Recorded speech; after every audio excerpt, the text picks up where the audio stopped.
விவசாயி விளையாட போறோம். சரியா?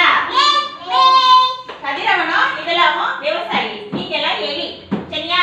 நீங்க வந்து இந்த குள்ள பூந்து போகணும். அவங்க வந்து எலி பிடிச்சுக்குவாங்க. அவங்க கிட்ட தப்பிச்சு நீங்க வெளியே ஓடிடணும். ஓகேவா? ரெடி? சுசாந்த் ஓடுங்க. ஓடிடுங்க. சுசாந்த் பிடிச்சிட்டாங்க.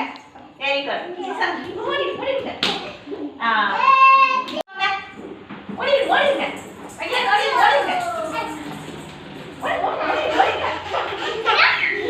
வெற்றி பிடிச்சிட்டாங்க. வெற்றி எலி பிடிச்சிட்டாங்க. Very good. விட்டுருங்க. வெற்றி இந்த பக்கம் வந்துருங்க. கையில் போடுங்க. கையிலே பிடிச்சிட்டாங்க. Very good.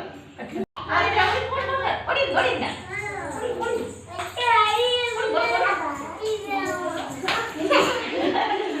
சமுத்திரா எலியே பிடிச்சிட்டாங்க. Very good. விட்டுருங்க. சமுத்திரா சம்ப ஓடிடுங்க. சித்தம் பிடிச்சாச்சு. Very good. வந்துருங்க. சித்தம் வந்துருங்க. ஓடிடுங்க. யாசிக் எலி பிடிச்சிட்டாங்க. Very good. விட்டுருங்க. யாசிக் போயிடுங்க.